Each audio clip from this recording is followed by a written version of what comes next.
Fala galera, tudo bem? Como vocês estão nesta sexta-feira? Eu sou o Vini Weiner e sejam todos muito bem-vindos a mais uma edição do nosso programa semanal, o Por Dentro do Jogo. Live em que nós juntos vamos acompanhar o que tem rolado de melhor no futebol nacional e no futebol internacional. Então aqui nós vamos comentar declarações, vamos falar do mercado da bola, vamos falar de polêmicas que estão rolando e, claro, vamos prever os jogos que vão acontecer agora no final de semana. Hoje, por exemplo, já começa a Euro e é um assunto que está muito quente. Então, com certeza, vamos falar dos jogos das seleções favoritas. Enquanto vocês estão entrando aí, eu te convido a você que já está na live a deixar o seu like, se inscrever se for a sua primeira vez por aqui e também a compartilhar. E uma coisa que é muito importante, você vai ver ao longo do programa, é que é importante você nos acompanhar no nosso Instagram, que eu vou pedir para a produção deixar aqui para vocês, @ViniWeinerCanal. Lá, toda semana, geralmente um dia antes, ou seja, na quinta-feira, eu coloco uma caixinha de perguntas e coloco alguma polêmica da semana. No caso, a que nós vamos abordar hoje será sobre o Vinícius Júnior não jogar bem na seleção brasileira. Então é a sua chance de você depois ir lá e colocar qualquer sua opinião e eu trazer a sua resposta aqui no programa ao vivo e ainda mandar também um abraço para você. Então vocês vão entrando enquanto eu vou preparando os primeiros temas aqui para que a gente possa começar. Hoje, particularmente, eu tô um pouco resfriado, então se minha voz estiver um pouco diferente, já peço desculpa para vocês, mas compromisso é compromisso. Se a gente falou que a gente ia fazer a live toda sexta-feira, meio-dia, então toda sexta-feira, meio-dia. Tanto que esse é o sexto programa, sexto episódio, graças ao apoio de vocês, então a gente não vai falhar, beleza? E nós vamos começar pelo futebol brasileiro. Vamos começar falando de mercado e vamos começar falando do Corinthians. Assim, vocês têm acompanhado que os últimos dias têm sido caóticos para o Corinthians. Vocês viram que eles perderam um patrocínio da VaideBet, que era o patrocínio master deles. Estão vendo o Carlos Miguel ir embora para o futebol europeu por uma multa bem baixa do que era anterior. Então, assim, são dias de terror para o Corinthians. E, pelo menos agora, pode ter uma notícia positiva em meio a tantas ruins. O Corinthians tem interesse na contratação de um dos melhores jogadores do Red Bull Bragantino. O meio-campo, Lucas Evangelista, que inclusive agora, nessa última segunda-feira, ou terça, se eu não me engano, acho que foi na terça, ele fez um golaço contra o Atlético Mineiro. Pegou de primeira, de fora da área, é um meio-campista que tem bastante qualidade técnica. Finaliza bem, ele arma bem o jogo, tem uma boa visão, então o Corinthians tem interesse na sua contratação. Já houveram algumas conversas nos últimos dias, ao ponto de o próprio Lucas Evangelista comentar o interesse do Corinthians publicamente. Eu separei aqui qual foi a declaração dele, para que vocês possam entender em que pé tá essa história. O Lucas Evangelista falou o seguinte: Eu seria hipócrita de falar que não, ou no caso que não analisaria uma proposta. E acho que todo mundo no meu lugar ia pensar, com certeza. Tenho muito respeito, admiração e gratidão pelo Bragantino. Amo aqui, mas é o Corinthians. Tem muita grandeza. Não tem nada certo. A gente conversou, mas estou focado aqui. Vou deixar nas mãos de Deus e o que for para acontecer, vai acontecer. Em resumo, se chegar a proposta, ele vai embora. É basicamente isso que ele quis dizer, mas claro, com outras palavras. Quando o jogador já começa a falar nesse tom, é que realmente ele tem interesse nessa transferência. E querendo ou não, mesmo que o Bragantino hoje esteja bem organizado, esteja bem financeiramente, não tem como comparar uma projeção do Bragantino com uma projeção do Corinthians. Então ele faz mais do que certo se realmente chegar uma proposta. E para o Corinthians também seria muito bom. Eu gosto bastante do futebol do Lucas Evangelista. Seguindo nessa pegada de mercado, agora a gente sai do futebol paulista e vamos para o futebol carioca para falarmos do Vasco, que pode, dentro dos próximos dias, anunciar o seu principal reforço da temporada, o meia Felipe Coutinho. O jogador de 32 anos, segundo informação do UOL, chegou a um acordo para rescindir o seu contrato com o Aston Villa da Inglaterra. Então, em breve, deve estar livre no mercado para poder acertar a sua volta ao time cruzmaltino. Coutinho, que agora nos últimos dias completou 32 anos e passou essa última temporada emprestado pelo Aston Villa ao Al Duhail do Catar.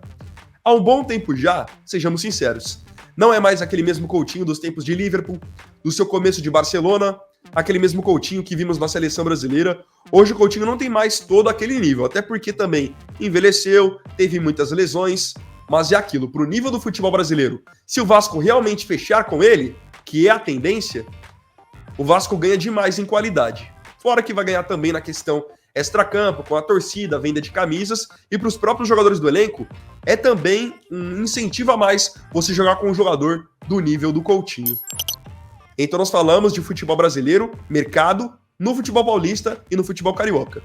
Então agora a gente vai transferir isso para o futebol europeu, porque lá existem várias atualizações. E nós vamos começar pelo futebol italiano, falando da Juventus. Primeiro de uma negociação que pode acontecer e depois de uma que já foi oficializada. A negociação que pode acontecer é a ida de um jogador da seleção brasileira para o time de Turim. A Juve está negociando nesse momento a contratação do volante Douglas Luiz, que está jogando no Aston Villa e vem de uma temporada muito boa na Premier League. Foram 10 gols e 10 assistências em 53 jogos. Tá em alta. A Juve já negocia a sua contratação e o método da negociação é algo que tem chamado muita atenção nas redes sociais. Porque, segundo informação do jornalista Fabrizio Romano, o Aston Villa vai ganhar, em troca do Douglas Luiz, 2 jogadores e ainda 20 milhões de euros. Os 2 jogadores que devem ser envolvidos nessa história são, primeiramente, o meio-campo estadunidense Weston McKennie, além do Samuel Ealing Jr. Será que é uma boa? Assim, o Douglas Luiz hoje é uma peça importante no Aston Villa. Não sei se esses 20 milhões de euros e esses 2 jogadores vão substituí-lo à altura, porque ele já era, de fato, uma das referências da equipe. Agora, para a Juve, em toda essa história, eu acho que eles saem ganhando. Juve, que além de estar buscando fechar com o Douglas Luiz, já acertou com o seu novo treinador. O novo técnico da Juve é o Thiago Motta, aquele mesmo que jogou no PSG, jogou no Barcelona. Ele vinha treinando o Bolonha no futebol italiano e, inclusive, levou o Bolonha para a Liga dos Campeões na última temporada. Então, após essa grande campanha, ele agora foi contratado pela Juve, assinando o contrato até 2027. Falamos então de treinador na Itália e agora vamos falar de treinador na Alemanha. Porque está acontecendo uma mudança importante no Borussia Dortmund. O Edin Terzic anunciou já oficialmente a sua saída do clube. Ele que tinha sido já vice-campeão da Bundesliga com o Dortmund, foi agora recentemente vice-campeão da Champions League, ele tá fora e o Borussia procura por um novo treinador. Quem pode ser esse novo treinador? Ao que tudo indica, o nome favorito para assumir o cargo do Terzic é nesse momento o Nuri Sahin, aquele mesmo que é ex-jogador e hoje já trabalha no próprio Borussia Dortmund. Então ele é tido como grande favorito, segundo informação do jornal alemão Bild, para poder assumir essa vaga. E o lado bom acaba sendo que é um jogador que já conhece o clube, já conhece o elenco. Isso ajuda muito, principalmente na questão de uma adaptação. Porque se você traz um treinador de fora, até ele se adaptar, conhecer o elenco, ganhar o elenco também, é um pouco mais complicado e também, obviamente, mais demorado. Então a gente veio nessa pegada de mercado e agora eu quero falar um pouquinho sobre uma entrevista que Lionel Messi deu nessa semana. Então vamos para o futebol dos Estados Unidos. Porque o craque argentino, que hoje está no Inter Miami, anunciou que o Inter Miami será de fato o seu último clube da carreira. E isso é algo que chateia principalmente os torcedores do Barcelona, porque eles viveram por muito tempo a expectativa de que o Messi pudesse retornar ao clube. E ele garantiu que isso não vai acontecer. Vai pendurar as chuteiras realmente jogando na MLS. Isso te decepciona? Sei que muitos de vocês ainda queriam ver uma última vez Messi na Europa, Cristiano Ronaldo na Europa, mas parece que não vai rolar. Quem viu, viu. Falamos então do Messi e agora eu quero falar do Mbappé. São 2 coisas relacionadas ao Mbappé. Primeiramente, relacionada à seleção da França. A França vai estrear agora nesse final de semana na disputa da Euro e tem no Mbappé o seu grande craque para tentar conquistar o campeonato. Só que o Mbappé não está focado só na Euro, na seleção da França. Ele está pensando também nas Olimpíadas. Ele deu uma entrevista nessa semana onde deixou bem claro que, para ele, as Olimpíadas são também um grande sonho. Então, nessa entrevista, o Mbappé disse o seguinte: claro que penso na Olimpíada. É normal. Todo jogador quer jogar os Jogos Olímpicos. Não depende de mim. Não quero ficar com vontade de forçar todo mundo a fazer o meu trabalho. Lembrando que a Euro está prevista para ser encerrada no dia 14 de julho e as Olimpíadas começam no dia 26 de julho. Então, um espaço muito curto entre as 2 competições. Lembrando que o técnico Thierry Henry, a princípio, que é o técnico da Seleção Olímpica da França, não estava pensando em levar o Mbappé para os Jogos Olímpicos.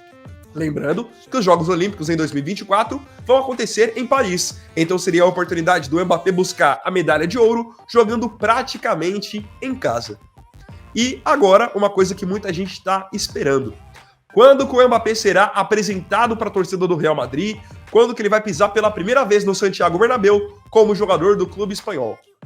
Pois é, segundo agora a informação do jornal espanhol Marca, o Mbappé já tem data para ser apresentado. O Real Madrid está pretendendo nesse momento apresentá-lo 2 dias após o final da Eurocopa. Então a final é no dia 14 de julho, a ideia do Real é apresentá-lo para a torcida no dia 16. Com certeza vai lotar o estádio, vão ser vendidas muitas camisas com o nome dele, afinal é uma contratação que há muito tempo já se esperava e uma contratação que também tem tudo para dar certo. O Mbappé eu enxergo que é um cara que tem realmente o DNA, a cara do Real Madrid. Ele é vencedor, ele é ambicioso e com um time tão certinho ao redor dele, tem tudo para dar muito certo. Então assim, nós encerramos o nosso primeiro bloco. Enquanto isso, vou dar uma oportunidade para vocês irem deixando nos comentários o que vocês pensam sobre cada uma das notícias que falamos até agora, para a gente poder ir para a parte da caixinha de perguntas lá do nosso Instagram, @ViniVainerCanal. Vou pegar algumas das opiniões de vocês para que a gente possa conversar. Beleza? Então, eu vou abrindo aqui enquanto vocês vão comentando. E outra coisa, galera, não esqueçam também do like de vocês, tá? É muito importante o like porque ajuda a divulgar a transmissão para outras pessoas e também sempre que eu soltar um conteúdo novo aqui no canal, esse conteúdo vai chegar para vocês. Beleza? Então, eu vou pedir para a produção me ajudar colocando aí na tela qual que foi o story que eu postei pedindo a opinião de vocês. É o seguinte, a pergunta era: por que Vini Júnior não rende na seleção igual no Real Madrid? Justifique. Vou pegar as melhores respostas para a nossa live de amanhã no YouTube. E assim, não é um segredo para ninguém que o Vini decepciona na seleção brasileira. Deixa a desejar. A gente tem que entender que nesse momento o Vini é um forte candidato a vencer a bola de ouro. Acabou de decidir a Champions League para o Real Madrid.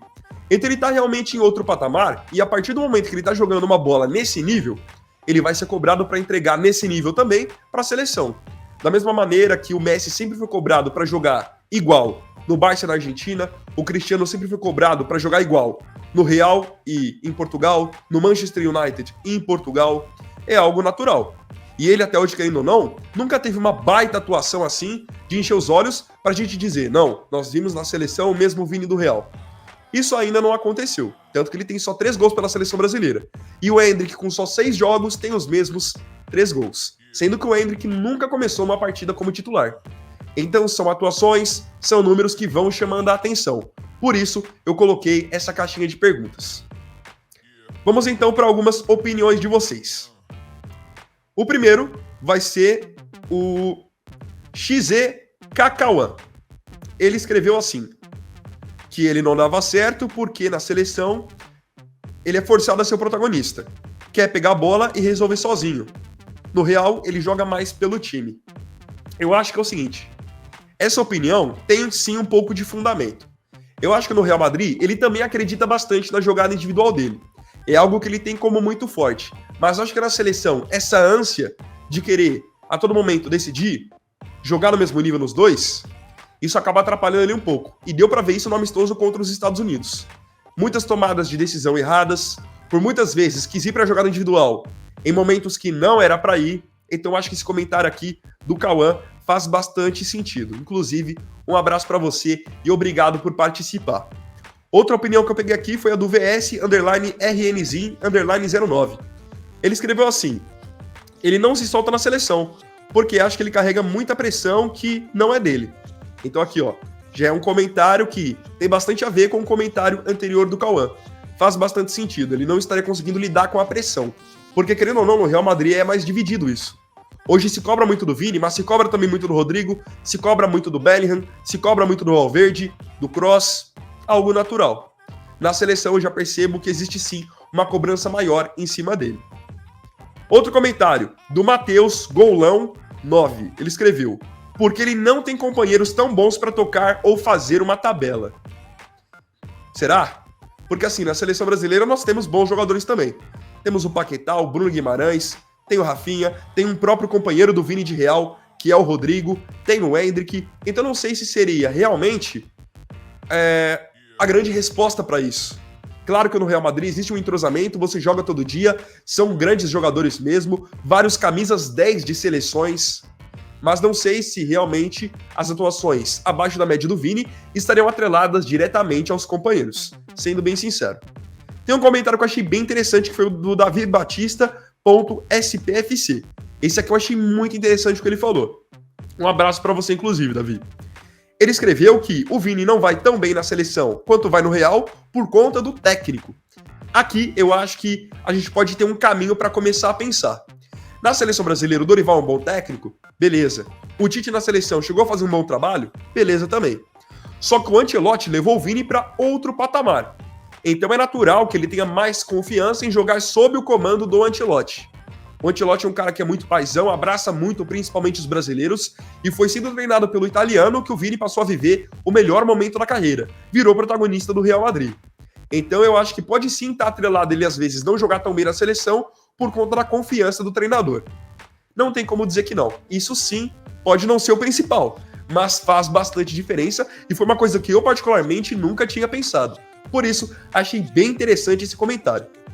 E mais um que eu separei para vocês foi o do Thales Funk Consciente. Um abraço pro Thales. Ele já fez, no caso, uma crítica direta ao Vinícius Júnior.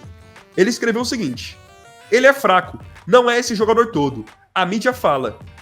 No caso ele é fraco, não é todo esse jogador que a mídia fala. Não será bola de ouro. Então ele já foi mais além, dizendo que no caso do Vini seria muito mais um momento pelo Real.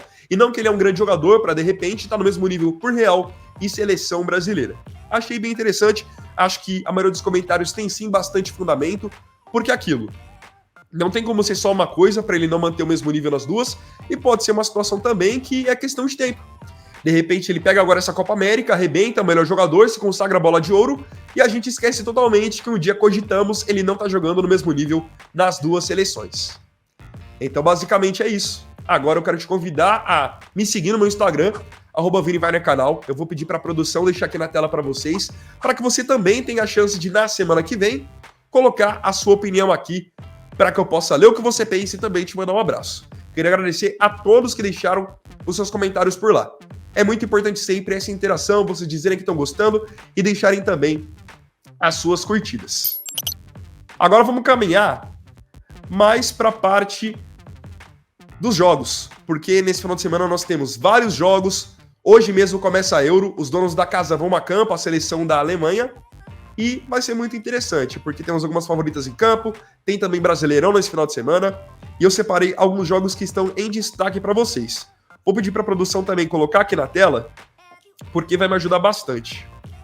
Inclusive, galera, eu fiz recentemente um vídeo aqui no canal, onde eu comentei quem eram os favoritos para Euro, justificando por que cada um era favorito. Se depois você não conferiu esse vídeo, procura aqui no canal. Analisando os favoritos da Euro 2024. Eu fiz um desse da Euro e da Seleção Brasileira, falando da Copa América também. Então, se você não conferiu, depois você dá uma olhada aí, que ficou bem legal esse vídeo. Acho que quem quer ver o que eu penso sobre cada um dos favoritos vai curtir esse vídeo. Vamos então falar dos jogos. Só achar aqui, que a produção separou para mim. E pode colocar em tela para a galera acompanhar também. Hoje mesmo, sexta-feira, já, às 4 horas, a Alemanha, a dona da casa, vai enfrentar a Escócia. Claro que como grande favorita. Esse aqui é também o Momento Bet365, momento que é apoiado pela casa de apostas Bet365, parceira do canal, onde nós falamos sobre os jogos e você já sabe qual a odd para cada partida, para você que curte apostar. Vou deixar o link para cadastro na descrição, se você quiser apostar nesse final de semana na Euro, no Brasileirão, só para maiores de 18 anos, tá? E se você quiser apostar, ganhar um bônus de boas-vindas, use o cupom VINI365. Então, começando pelo jogo da Alemanha, pagando 1,28 para a vitória dos alemães. Jogo, na teoria pelo menos, fácil para a estreia dos donos da casa. A Alemanha que eu considero aí entre os 5 favoritos para ganhar a Euro.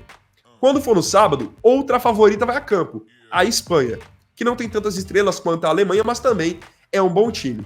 Eles, no caso, têm uma tarefa mais dura também. Vão enfrentar a Croácia, que chegou na semi da última Copa, inclusive no meio do caminho eliminou o Brasil. No caso aqui, pagando 1,90 para a vitória da Espanha e 4,33 para a vitória da Croácia. Esse jogo aqui já é bem mais equilibrado. Outro jogo da Euro que vamos ter é no domingo, porque a Inglaterra, que hoje está aí entre as duas maiores favoritas, junto com a França, a Inglaterra vai enfrentar a Sérvia. Inglaterra que tem vários nomes de peso, Bellingham, Kane, Palmer, Foden, mas ainda parece que o conjunto não encaixou. Então vai ser um desafio para a Inglaterra também. Ainda mais que a Sérvia com certeza vai jogar bem fechadinha. Odd 7 para a vitória da Sérvia, 1,45 para a vitória da Inglaterra. Aí, outros campeonatos. Hoje tem Série B, o Santos fora de casa enfrenta o Operário, do Paraná, pagando 3,40 para a vitória do Operário, 2,35 para a vitória do Santos.